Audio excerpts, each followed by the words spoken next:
À la version longue, cette semaine, je reçois Sandra Serre-Deline qui est bien implantée dans notre région depuis quelques temps. Elle a, à la base, elle fait beaucoup de choses. Elle est réalisatrice, productrice. Elle a son entreprise qui est Média Diversité. Donc, elle fait beaucoup de place justement à toutes les communautés ethno-culturelles. C'est pas mal sa mission, mais elle est impliquée dans plein d'organismes, dans la Chambre de commerce du Grand Roussillon, entre autres dans la fondation de Gisèle Faubert de Mercier. On va parcourir un peu tout ça. Mais on commence vraiment sur son parcours d'immigrante et on commence avec l'anecdote quand elle est arrivée ici, le choc culturel, mais le choc du froid, arrivé ici en plein mois de janvier. Elle arrive du Cameroun, donc on peut comprendre le choc qu'elle avait là. C'est vraiment une belle discussion. On a vraiment parlé d'immigration et de la place qu'on leur fait et comment qu'on peut rentrer en communication. On a vraiment tourné beaucoup autour de la communication, l'importance que tout le monde doit se parler en fait, puis comment qu'on pourrait organiser tout ça. Donc, c'est ça. Il y a beaucoup de choses à découvrir sur cette femme. Vraiment, c'est une passionnée. C'est le mot qui revient souvent, la passion de ce qu'elle fait. Donc, je vous laisse sur cette émission, cette discussion qu'on a eue et j'espère que vous allez apprécier.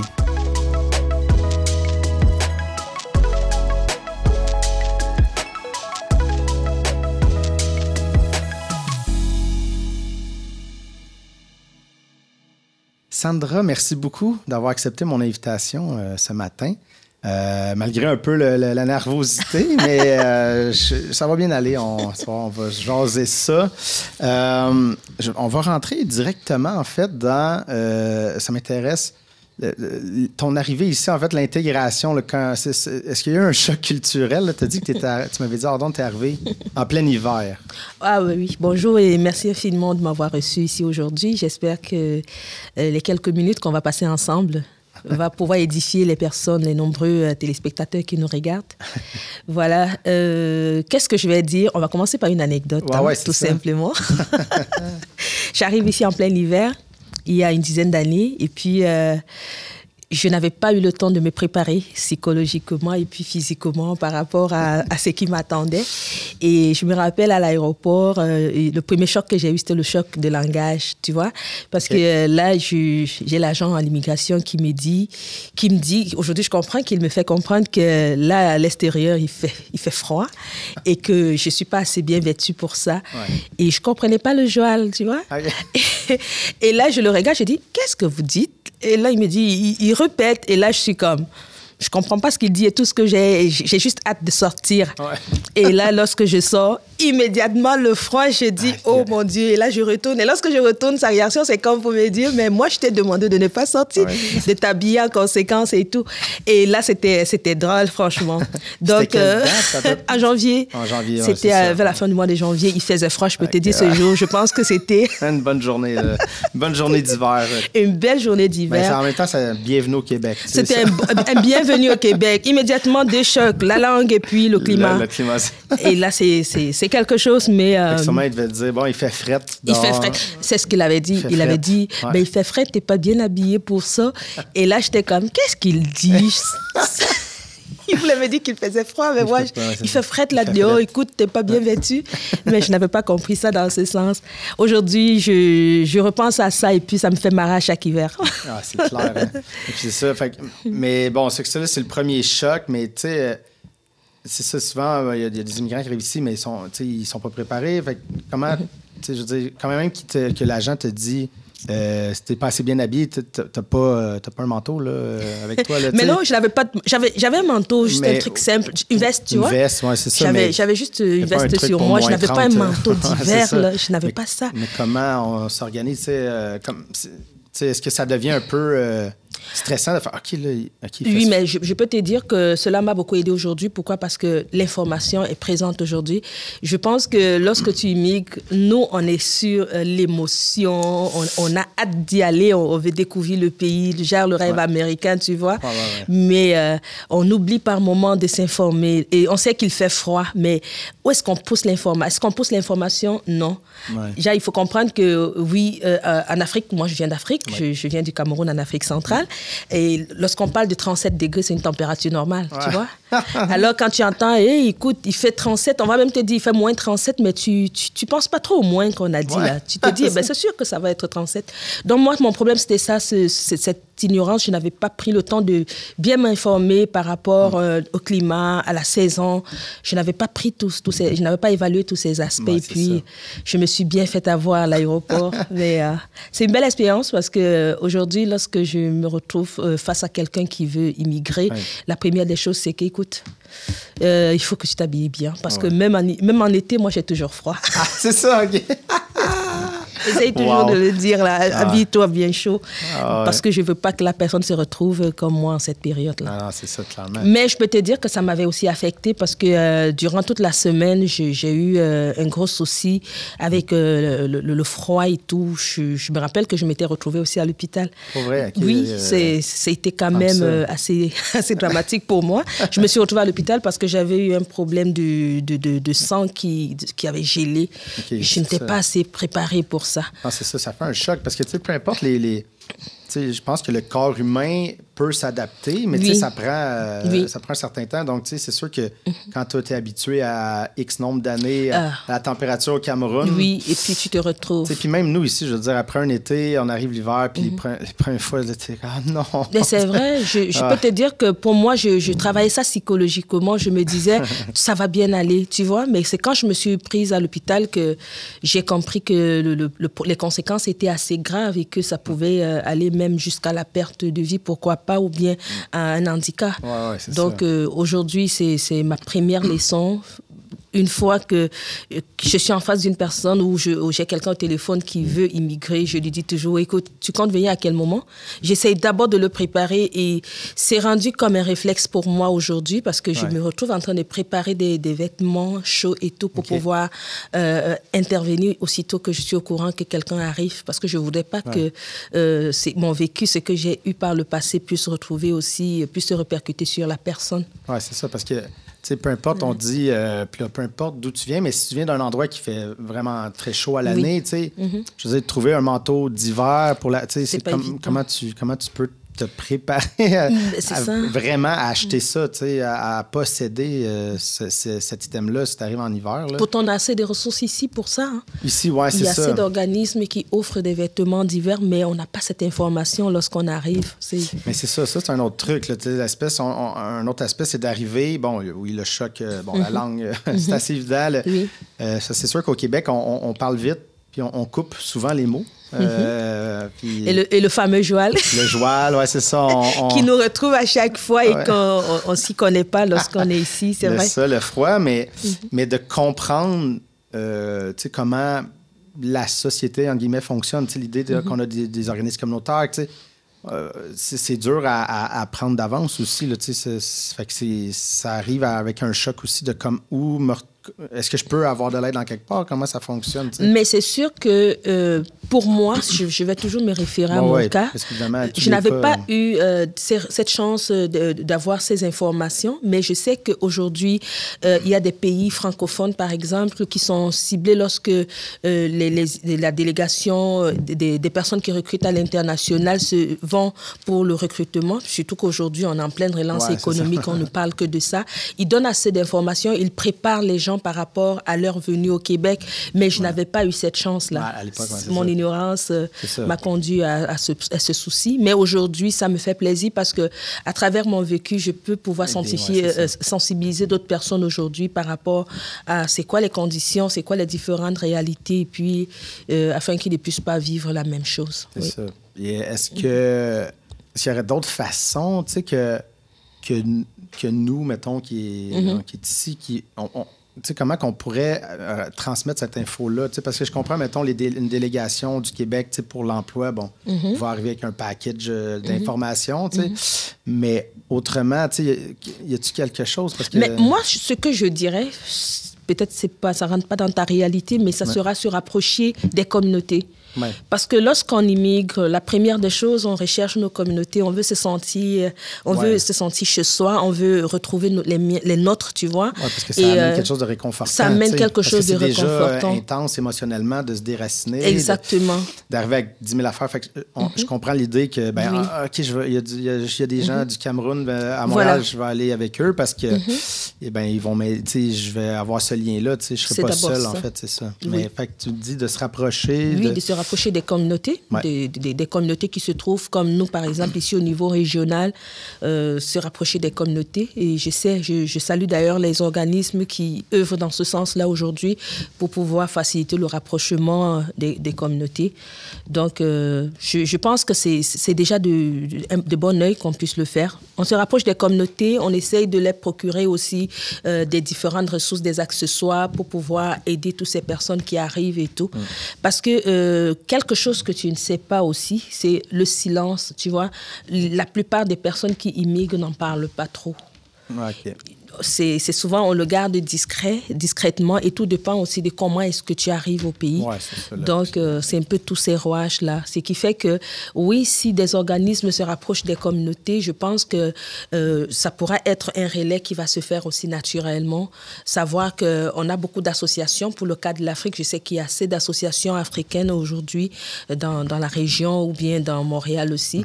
C'est se rapprocher de ces personnes, les procurer des accessoires pour pouvoir aider les personnes lorsqu'ils vont arriver et pouvoir aussi faciliter une communication rétroactive avec eux pour que lorsqu'ils sont au courant de l'arrivée des personnes, qu'ils sachent comment les diriger vers les ressources. Je pense que c'est ce qu'il faut faire de prime abord. Est-ce que tu as d'autres anecdotes en fait de ce choc culturel-là, à part le froid? Est-ce que tu te rappelles de moments... Que tu cherchais une peut-être? Belle période de tempête d'hiver. Ah ouais. C'était ma première tempête d'hiver. Okay. Je ne savais pas comment on pouvait affronter une tempête d'hiver. Alors, je me suis mise... J'avais une belle robe et puis j'allais aux études. Et puis, lorsque je sors, c'est la tempête. C'était comme, mais finalement, qu'est-ce qui est en train de se passer? C'était comme... un sentiment mitigé que j'avais parce que je n'étais pas préparée à cette réalité. Et je peux te dire que je voyais des gens qui riaient à travers les fenêtres. Je n'avais pas pris le temps d'écouter la météo. J'étais vraiment cette Camerounaise qui est là et puis je ne savais pas comment il fallait se comporter lorsqu'on est en pleine tempête. Tu vois? Ah là là, ces jours, je me rappelle, il y a ma voisine qui est sortie et puis elle m'a dit... Tu ne peux pas rentrer dans ça, tu n'es pas bien vêtue pour ça. Et puis là, j'étais comme... Je la regardais parce qu'il y avait un autre problème, je ne comprenais pas ce qu'elle disait.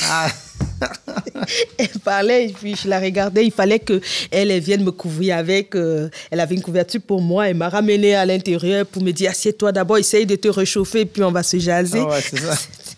Oh là là. En tout cas, c'est une autre anecdote comme ça qui me rappelle la tempête d'hiver. Mais aujourd'hui, je suis assez préparée pour ça. Et quand est arrivé l'été, là, au moins, est-ce que tu as senti la différence aussi dans les Québécois, là, l'espèce? Ben, c'est sûr, le fait de s'abiller de façon osée. Oui, c'est ça. Là on sort, on dirait que déjà le printemps, dès qu'il fait un petit affaire beau. C'est vite, on sort dehors. Puis, je vivais dans l'est de Montréal et puis c'était quelque chose... Je ne comprenais pas que quelqu'un puisse carrément se mettre un petit caleçon et puis marcher dans la rue pieds nus et tout. J'étais comme... Je passais tout mon temps à regarder. Je ne comprenais pas ce qui se passait. Mais c'est avec le temps que j'ai compris qu'en fait, il fait chaud et puis chacun veut se sentir à l'aise. Là. Non, c'est ça. Puis... Mais il y a l'idée que dès qu'il fait un petit peu chaud, là, après l'hiver, là, on a tellement hâte. Là. C'est juste qu'il faut sortir dehors, il faut vivre tout ça. Oui, c'est vrai. Mais fait qu'allons-y aussi, le côté travail, tu sais, quand tu arrives ici, tu te dis, bon, à un moment donné, faut que j'ai un emploi. Comment ça s'organise de ce côté-là? Mais pour mon cas, je vais toujours m'inspirer de ma petite expérience. J'arrive, à la base, je suis journaliste. J'ai un diplôme en journalisme et communication. Et puis, lorsqu'on arrive ici, il y a ce réflexe communautaire qui se dit que lorsqu'on on s'oriente en soins infirmiers, on a facilement cette chance de pouvoir travailler. Et puis là, c'est quelque chose qui rentre dans la mémoire de tout le monde. Là. Donc, ce qui fait qu'avec mon diplôme de journaliste, je m'oriente dans ce secteur, je vais étudier en soins infirmiers. Puis, j'ai commencé à travailler. Mais après 6 mois, je me suis rendu compte que je n'aimais pas ce que je faisais. Oui, c'est ça. Honnêtement. C'était, oui, un travail qui te rapporte de l'argent, mais est-ce que tu es à l'aise dans ça? Non. Surtout que j'adore m'informer. Honnêtement, je suis une passionnée de l'information, du savoir d'ailleurs. Je me qualifie d'ailleurs comme une personne multidisciplinaire parce que si je commence à te parler de tout mon pédigré, tu n'en reviendras pas. Je me suis lancée en soins infirmiers. Après, je m'oriente vers ma passion qui est les vidéos. Moi, je suis réalisatrice aujourd'hui. Je produis des vidéos, que ce soit des vidéos corporatives, des vidéos promotionnelles, des entrevues. Donc, j'obtiens mon diplôme en production télévisuelle et cinématographique. Et puis, je continue à l'université. J'obtiens mon certificat en cinéma. Et puis, là, je ne m'arrête pas. Je veux toujours aller plus loin et je vais donc prendre un autre certificat en développement durable. Et là, je parviens à alterner justement ce journalisme que j'avais aimé aux différentes sphères des médias cinématographiques pour pouvoir pousser plus loin la communication. Et puis, quelques courts-métrages à mon actif, un long-métrage à en devenir. Yes. Oui, je suis en train de travailler fort pour ça. Et c'est un peu ça, moi. Ça, c'est mon actualité présentement. Et parallèlement, je suis aujourd'hui directrice générale de Complexe X Immigration. C'est une OBNL qui se veut d'accompagner les immigrants en leur offrant des activités en ce qui concerne briser le silence, telles que la socialisation. On favorise aussi l'intégration des personnes immigrantes. On travaille avec des travailleurs étrangers temporaires. Vous savez, nous sommes en pleine relance économique aujourd'hui. Donc, Complexe X Immigration est justement la référence aujourd'hui pour pouvoir orienter toutes ces personnes une fois lorsqu'ils sont ici sur le terroir. Donc, ça, c'est mon autre actualité. Je travaille pour Complexe X Immigration en tant que directrice générale. Et puis aussi, nous offrons des activités telles que des ateliers pour stimuler des personnes à s'intéresser au français. Nous sommes au Québec. Ça passe par le français. Donc, entre autres, c'est ce que l'OBNL, Complexe X Immigration, offre aux immigrants en général et aux travailleurs étrangers temporaires. C'est un peu ça, mon actualité. C'est ça, il y a au le niveau côté national. Créatif, oui, cinéma, il y a le côté la vidéo, et le côté peut-être plus pas rationnel, je sais pas l'immigration, côté accompagnement. Ouais, l'accompagnement. Mais en même temps, dans tout ça, il y a l'idée de l'humain, tu sais, l'humain d'abord, c'est ça. La communication, en fait, oui. de parler là-dedans. On va peut-être... Parce que moi, j'adore le cinéma. Je pense qu'on va rentrer plus là-dedans. Parce qu'on dirait que c'est 2 branches. On va revenir à Complexe X plus tard. Mais, d'accord. Donc, mais tu disais, hors d'onde, que tu es quelqu'un une femme très créative. Honnêtement, oui. Passionnée aussi. Passionnée, c'est ça. Parce que tout part de la passion. Tout part de la passion, honnêtement. Ouais. Et je suis très créative. Je n'arrête pas de penser, je n'arrête pas de créer. J'adore innover, tu vois. Et puis, je ne pouvais être que réalisatrice. Moi, c'est ce que je dis aujourd'hui. Quand je suis derrière l'écran, je suis dans mon élément. Ouais. J'aime faire ça, j'aime apporter des nouvelles approches et tout. Donc, c'est ça qui m'a d'ailleurs poussée à lancer Média Diversité, qui est mon entreprise. Et puis, peut-être parler de notre...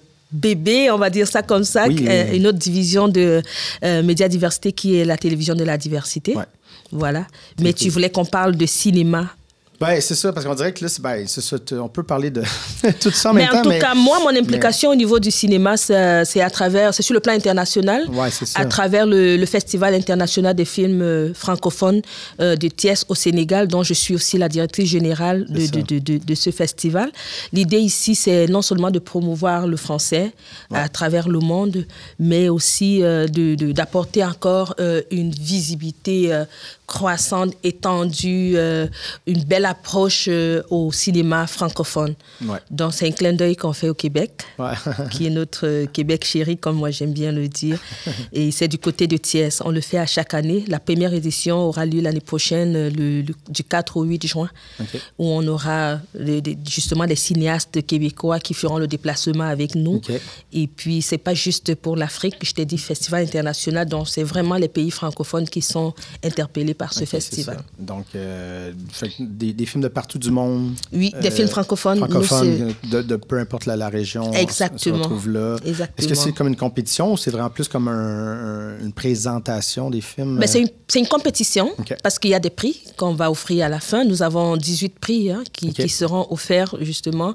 C'est une autre façon d'innover le cinéma à l'international. Nous, c'est un peu ça notre idée. On est vraiment avant-gardiste par rapport à cette approche où on se dit on veut déporter le Québec en Afrique, mais aussi on veut faire de Thiès, qui est la deuxième grande ville du Sénégal, on veut faire de Thiès la plaque tournante du cinéma francophone. Tu comprends? Donc, les cinéastes africains sont invités, les cinéastes européens sont invités, les cinéastes canadiens sont invités, américains, mais vraiment, c'est la langue française qui est mise en avant. C'est ça, okay. Oui, une très belle expérience que j'espère que tu seras des nôtres. Oui. Nous avons des prix qui seront offerts et puis je commence d'abord par remercier le comité d'organisation déjà d'avoir porté leur choix sur moi pour accompagner cette initiative.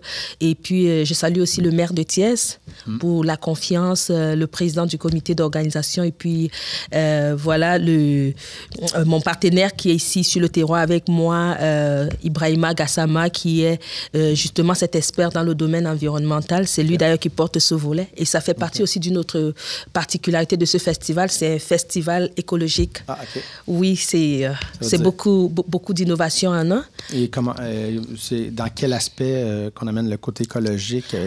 Ben, dans tous ces aspects.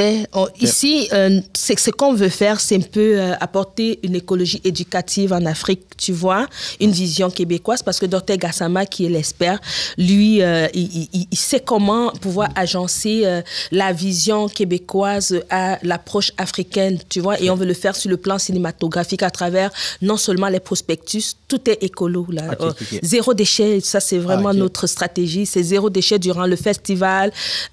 Toutes les matières sont réutilisables après, comme les banderoles, les affiches qui sont utilisées pour le festival. Vous allez voir, nous, on évite des brochures. Vraiment, c'est pas de brochures durant le festival. On essaye même d'avoir encore une approche qui est plus avancée dans la mesure où on essaye de vouloir se servir de l'économie circulaire durant le festival. Donc, on réutilise nos banderoles pour les prochaines années. C'est vraiment, c'est très magique. Comme on dit, un chef ne donne pas tous les ingrédients qui font de sa cuisine une exception. Ouais. Donc, moi, j'invite tout simplement les personnes à regarder les différentes publicités. On s'est pris longtemps à l'avance. La publicité se fait très bien jusqu'ici. Des personnes qui s'inscrivent à travers le monde. Et puis, j'invite tous les cinéastes, tous les passionnés du 7e art à se joindre à nous du 4 au 8 juin 2024 pour vivre ensemble cette belle expérience, cette belle aventure. Parfait. Ça me semble vraiment intéressant. Oui. Mais moi, là, c'est une question pas personnel, mais dans le sens, c'est quand le cinéma est arrivé comment dans ta vie? Y a-tu des films qui te disent c'est ça qui m'a nourri mon désir de devenir cinéaste? Tu te rappelles-tu de...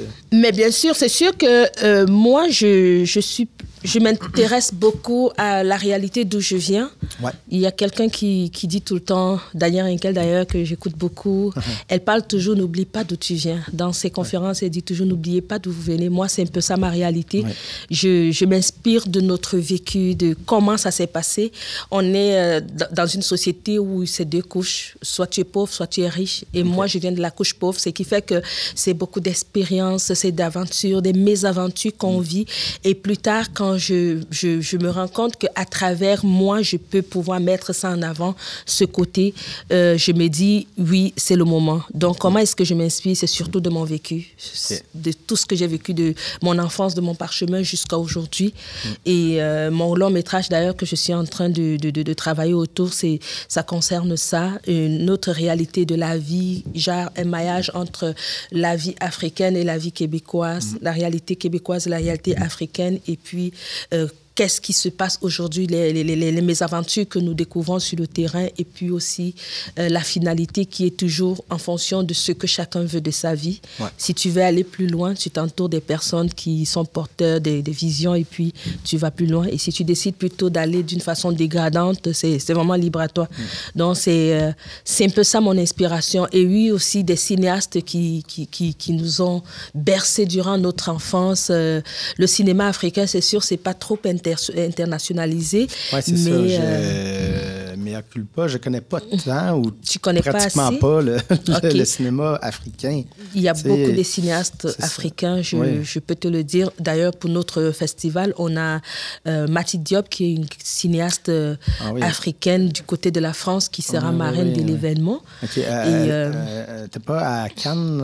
Oui, elle est à Cannes. Quelques années. Là, tout je sais à plus quelle fait. année. Là, je suis pas bon avec les années de toute façon. Là, mais remporter un prix aussi. Oui, elle avait remporté plusieurs prix d'ailleurs. À Cannes, c'est ça. Ouais, c'est ça. Okay. Elle a accepté d'être marraine de notre vrai, événement. Tu vois, ce film-là, j'en ai entendu parler, mais tu sais aussi, il y a le problème des fois de l'accessibilité. Tu sais, on dirait qu'avec le web, on a accès à tout, mais en même temps, tu sais, il y a tellement de plateformes que c'est dur de se retrouver ou des fois de se rappeler. Tu sais, parce que moi, Cannes, mettons, c'est sûr que en tant que cinéaste, Cannes est la grosse plateforme pour voir le gros, tu sais, en France, les grands cinéastes là, internationaux, mais donc ce nom-là, mais son film, OK, il a gagné des prix. Ah, OK, intéressant. Après ça, est-ce qu'il est sorti en salle au Québec? Je sais même pas, peut-être, mais très rapidement, tu sais, ça reste pas longtemps. Les films indépendants, déjà, marchent pas longtemps en salle au Québec. Fait après ça, tu l'oublies parce que tu dis où je le trouve, tu sais, puis tu y repenses plus. Après ça devient un problème, tu sais, l'espèce d'accessibilité, de facilité aussi de trouver. C'est ça notre approche avec Média Diversité. On voudrait vraiment pouvoir mettre en avant le cinéma africain ici de l'autre côté. Ouais, c'est sûr qu'il y a des festivals qui le font déjà très bien, que je salue, le Festival Vue d'Afrique d'ailleurs, qui offre justement cette réalité du cinéma africain. Mais Média Diversité aussi se veut dans les prochaines années d'être cette plateforme qui va pouvoir non seulement exporter, pourquoi pas le festival international qui va se passer au Sénégal, ramener ce concept ici au niveau du Québec et dans toutes les régions. On pense à ça, on pense à ça. Et puis aussi pouvoir inviter les personnes qui alimentent le cinéma africain ici à l'international pour qu'on puisse ne plus juste se fier à Cannes, mais qu'on puisse vivre aussi cette réalité ici. Et ça prend justement des personnes qui sont passionnées du cinéma comme toi pour pouvoir accompagner, relayer l'information. Donc oui, on est en train de travailler par rapport à ça pour pouvoir encore internationaliser les choses. Oui, c'est ça. Mais bon, parce que tu parlais un peu avec ton cinéma, tu veux parler de la réalité, en fait, de ce que tu connais, mais c'est quoi les thématiques, peut-être, que tu veux aborder plus précisément? Moi, je suis plus passionnée des films dramatiques. Honnêtement, j'aime les films dramatiques, des films d'action aussi, quelque peu. Mais les thématiques qui m'intéressent pour le moment, c'est sûr, c'est la justice, parce que ça fait partie de mes valeurs. L'immigration aussi, parce que ça fait partie des réalités que nous vivons ici. La réalité féminine aussi, parler des problèmes de couple.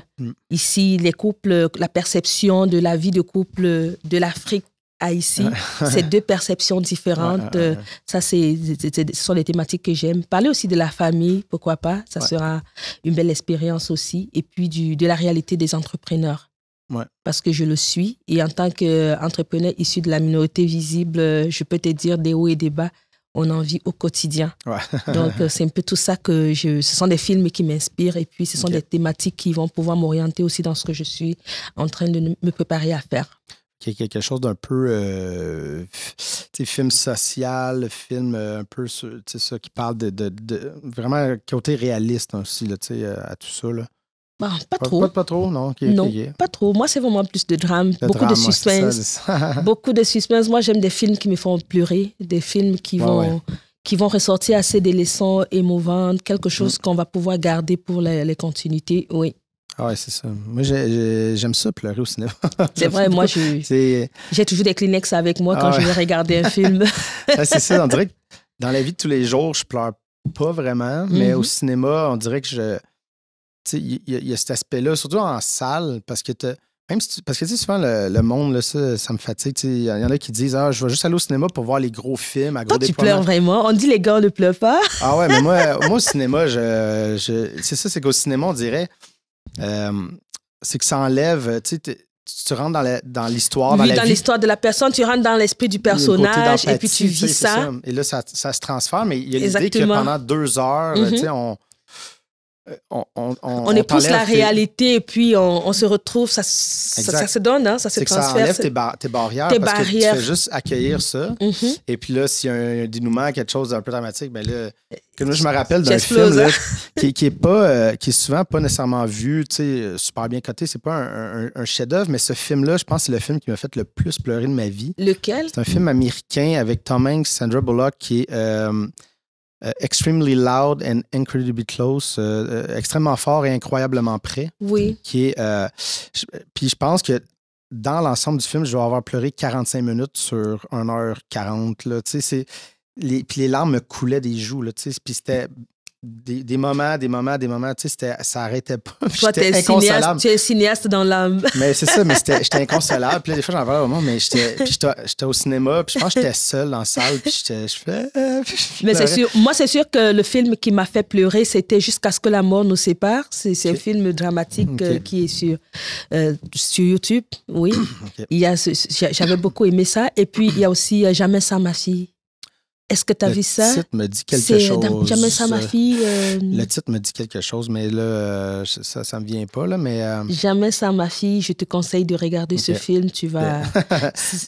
Je pense que c'est un film qui se passe en Afghanistan. Une dame qui se bat pour garder sa fille avec elle. Elle voyage avec son conjoint. Et puis, c'était en Iran, je pense. En Irak ou en Iran.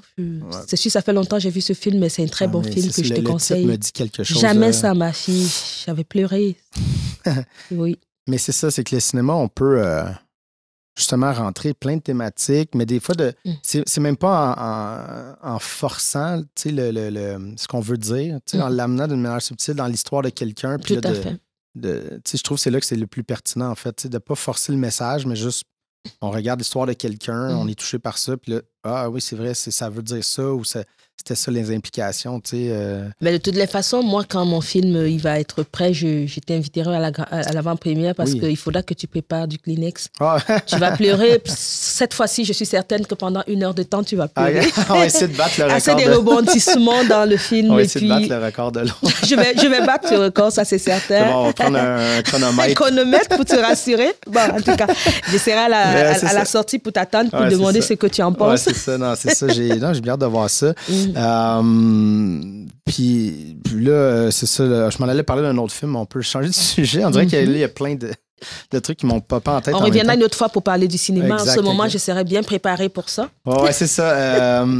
Mais donc, fait que c'est ça l'idée avec Média Diversité ici, c'est que tu touches un peu à tout dans le sens. Parce que là, tu disais, tu fais du corpo, parce qu'évidemment, le corpo amène de l'argent, on s'entend. Oui, c'est sûr, il faut de l'argent pour pouvoir réaliser. Il faut balancer tout ça, tu sais, le tout côté. À fait. Mais, et peut-être plus parler, parce que tu m'as parlé tantôt, Ordon, de TV, la télé diversité.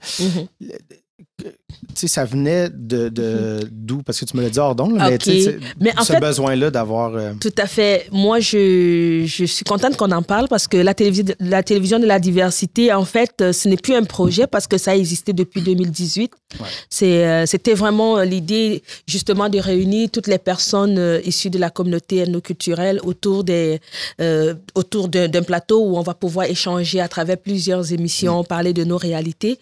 Vous savez... c'est pas évident hein, aujourd'hui. Les personnes des communautés noires, je veux parler de ce cadre-là, à l'écran, voir toutes ces personnes à l'écran, c'est pas ça ne court pas des rues. Alors on s'était dit avec des camarades, des personnes, pourquoi ne pas avoir cette plateforme où on va pouvoir s'exprimer sans tabou. Et c'est comme ça qu'est née l'idée de la télévision de la diversité. Donc ça s'est très bien passé, mais compte tenu de la réalité avec la pandémie, on a dû marquer un break pour pouvoir se remettre, puisqu'il fallait respecter les mesures barrières et tout. Ouais, c'était compliqué.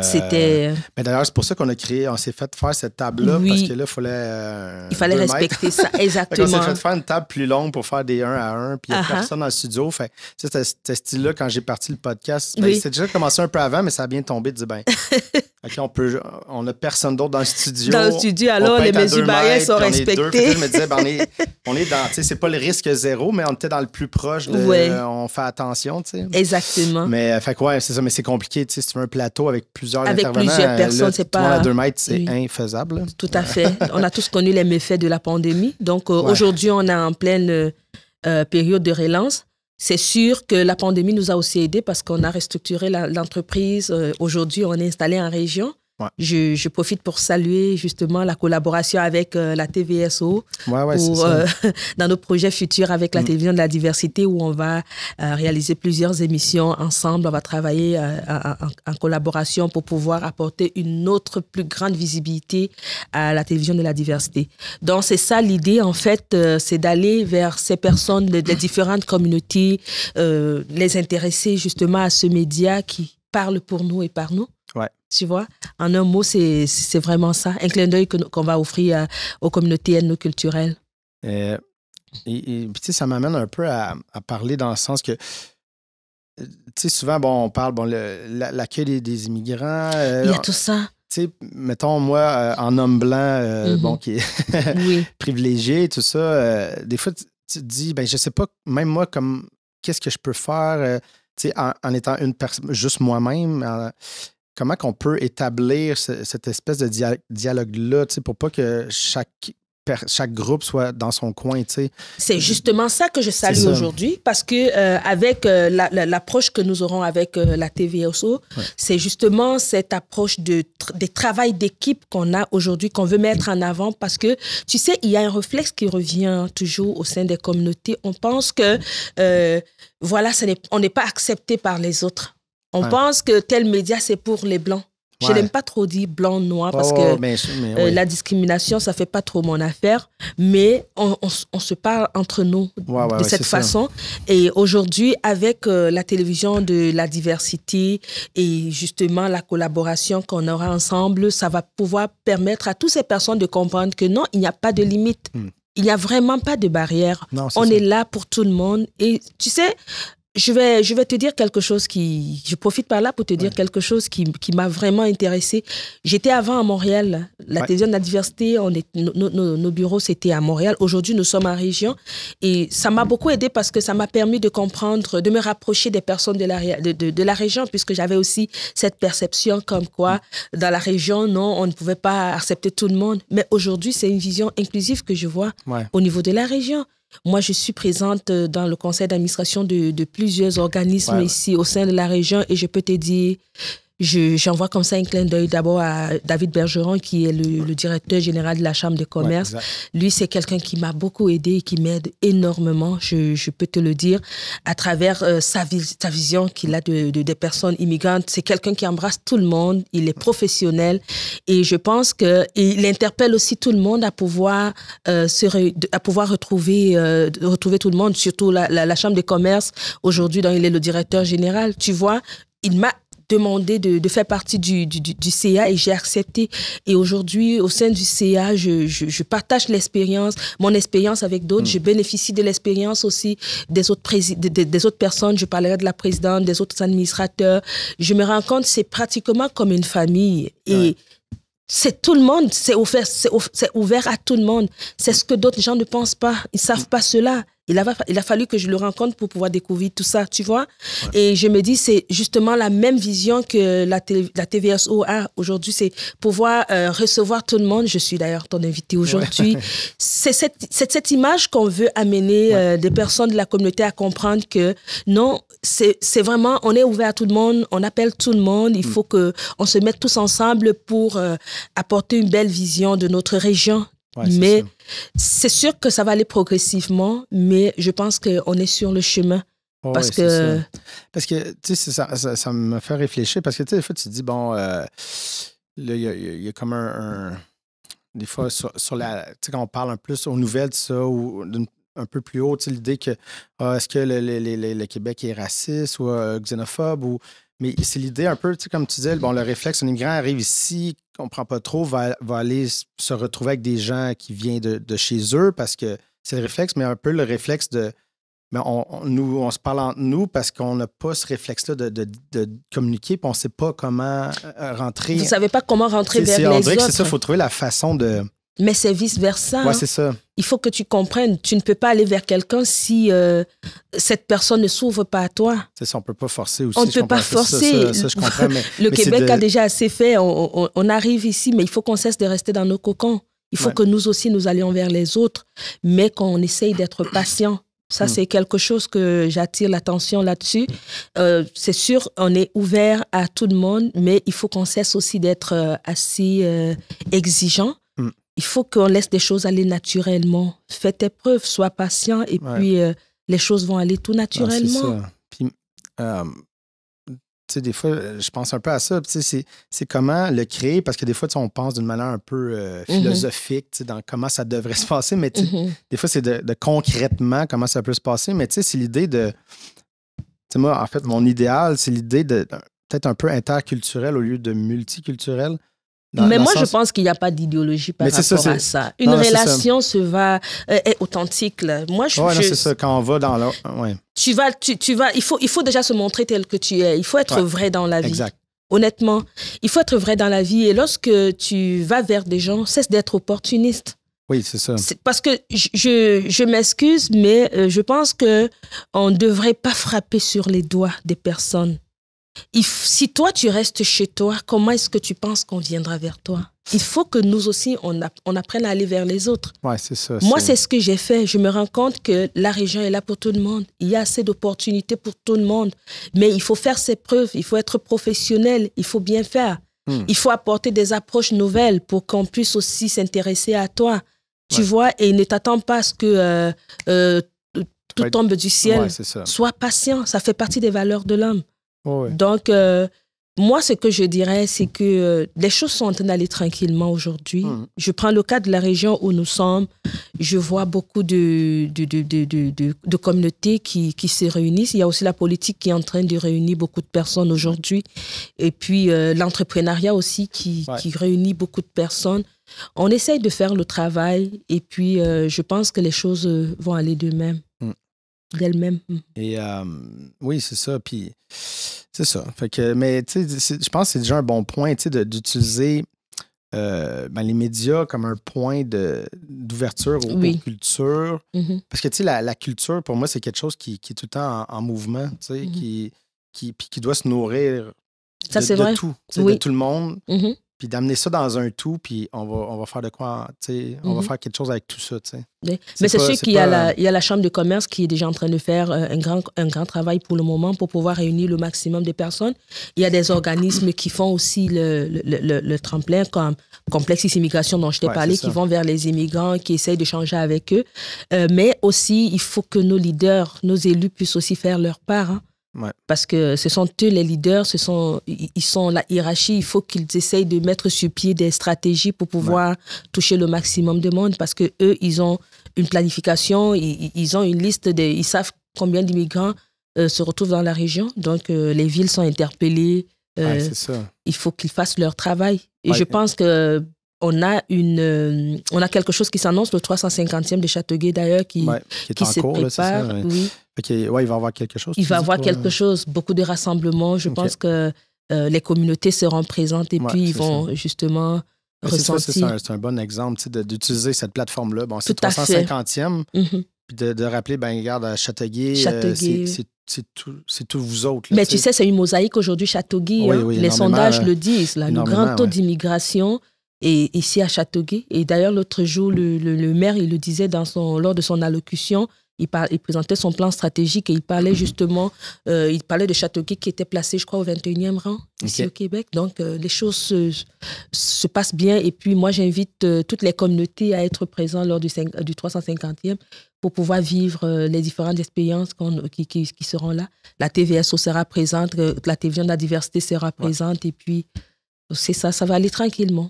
Yes. Je suis très positive par rapport c'est bon, il faut garder le positivisme. Oui, ça c'est vrai. Je voulais parler un peu de l'implication sociale, en fait, de l'idée de t'impliquer, parce que tu es sur des CA de différents organismes. Ben oui. Mais pour toi, est-ce que c'est une évidence, l'implication?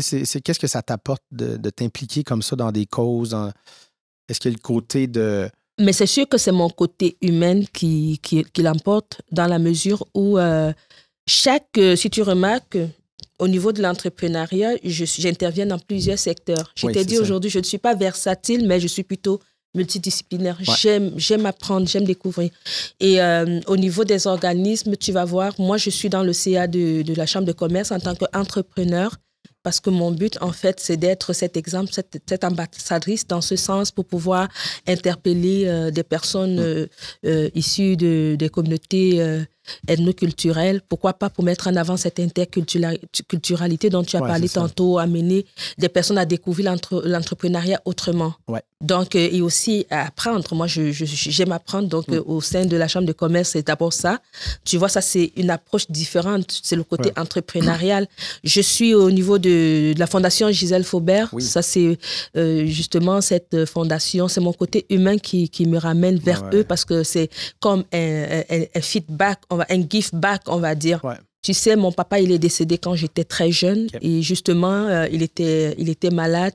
Et quand j'ai vu mon père partir, mais il n'a pas eu la chance de bénéficier des soins palliatifs. Et c'est ça qui m'a touchée aujourd'hui.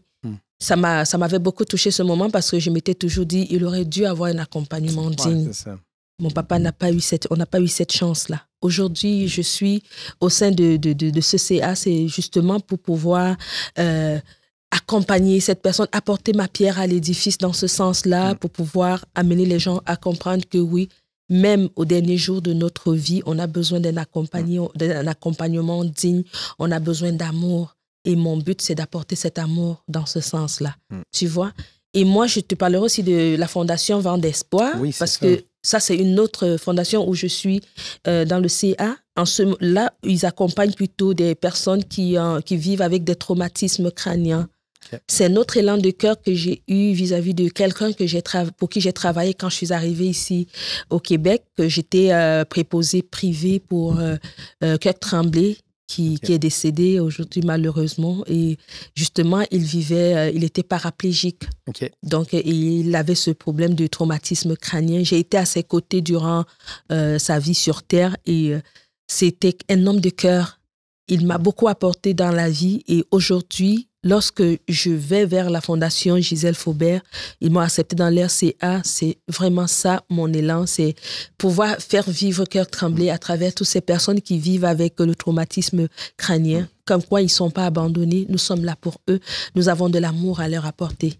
Donc, c'est un clin d'œil que je fais d'un côté à Kirk Tremblay pour la Fondation Gisèle Faubert, à mon père, Gisèle Faubert, à mon père, Fondation Vent d'Espoir à Kirk Tremblay. Et puis, un clin d'œil à tous les entrepreneurs qui se battent, qui osent au quotidien, qui innovent et qui essayent à chaque fois de se remettre en question pour faire mieux. C'est pourquoi je suis impliquée au niveau du conseil d'administration de la Chambre de commerce du Grand Roussillon. Ouais, du Grand Roussillon. Donc, tu comprends que c'est plusieurs secteurs et puis c'est plusieurs facteurs qui touchent. De redonner. Oui. En fait. Puis aussi, est-ce que ça devait être...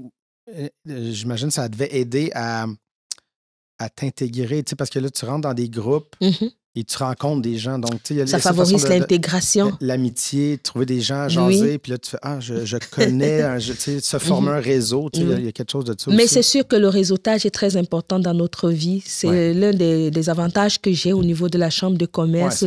Réseauter, rencontrer des personnes qui nous font rêver, des personnes que nous admirons, nos modèles.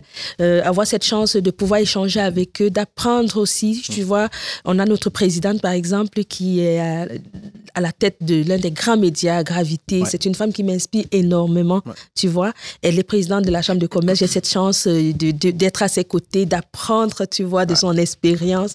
On a la vice-présidente qui est la présidente de Complexe X, une femme que j'admire beaucoup. C'est des personnes que j'admire qui sont autour. On a la chance de rencontrer des personnes comme le directeur du manoir du Ville, à qui je dis, je fais un grand bonjour comme ça, une personne, un homme de cœur qui est là pour aider son semblable. C'est des belles personnes qu'on rencontre au quotidien. Est-ce qu'on va se limiter aux préjugés? Non. On n'a pas besoin de l'imposture. Donc, tu vois, c'est assez d'avantages qu'on a lorsqu'on essaie de redonner à travers les CA, les organismes qui sont là. Et puis, je dis merci à toutes ces personnes qui me font confiance. Merci à toutes ces personnes que je côtoie au quotidien. Ça me permet de grandir. Ça me permet de comprendre que la vie, c'est le futur. Il faut continuer à se battre lorsqu'on a des visions, lorsqu'on a des objectifs et surtout ne jamais abandonner. Parce que je peux te dire, je suis une femme résiliente. Hein.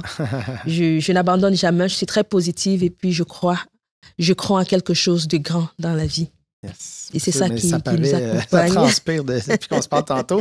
Et l'entrepreneuriat, est-ce que c'était quelque chose que tu savais que tu voulais aller vers ça? Ou... Je l'ai su depuis le premier jour. Ah ouais, hein? Moi, je peux te le dire, je l'ai su depuis le premier jour.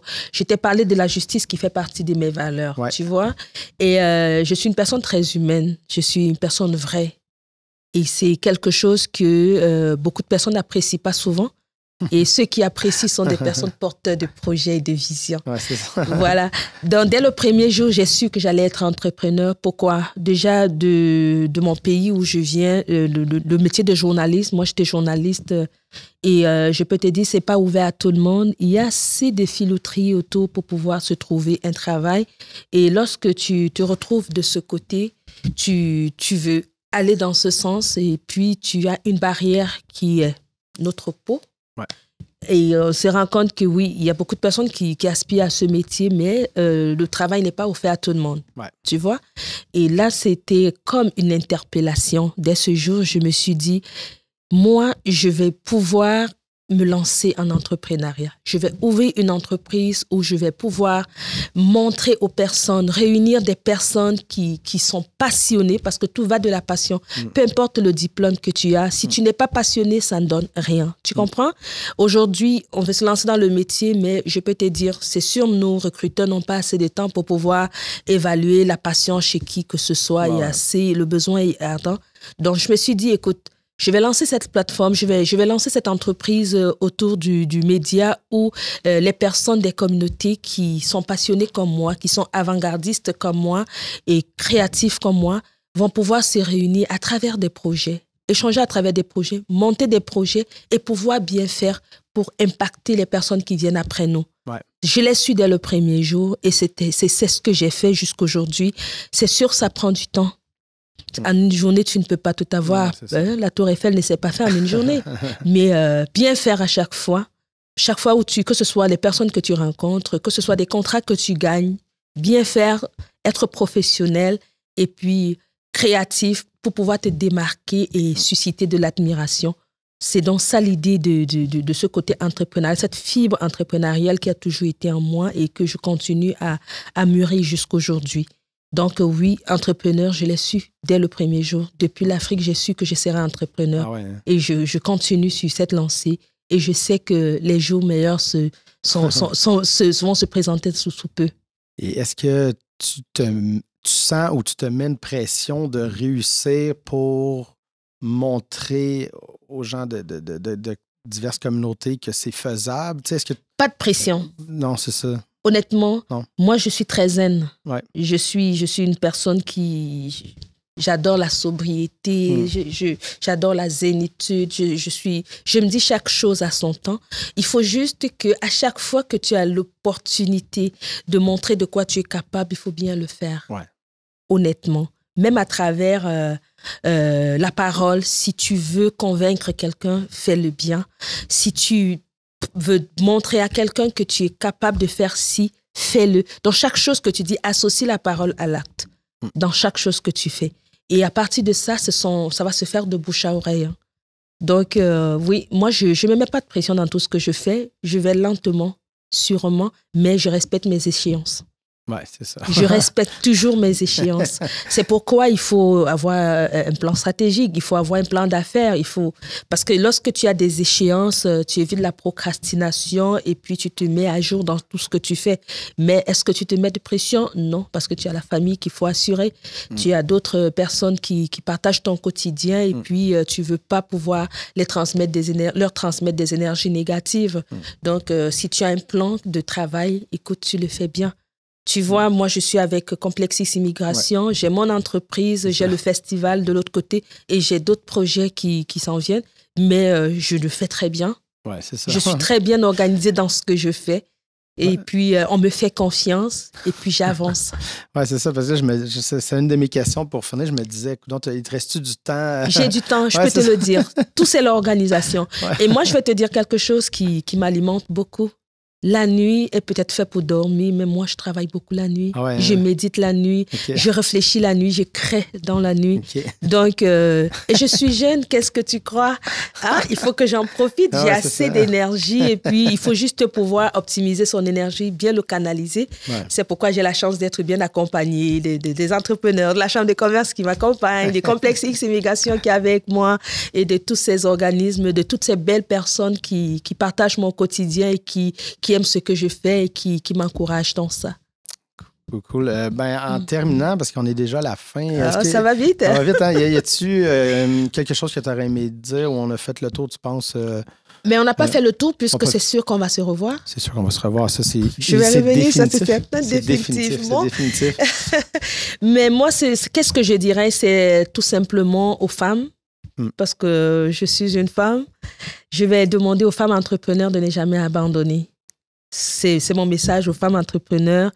Rien n'est facile dans la vie et n'hésitons pas que les obstacles mènent toujours à ce qui est meilleur.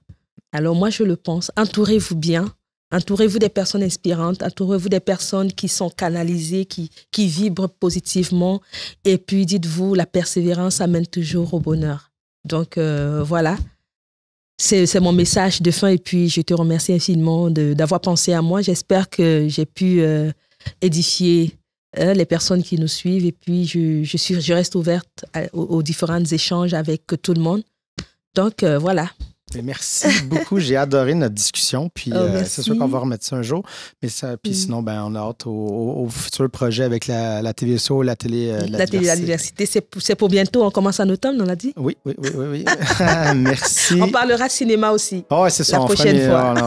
J'essaierai de me mettre à jour aussi. D'accord. Ce cinéma africain. Super. Merci beaucoup de ta présence. Ça fait plaisir. Merci beaucoup.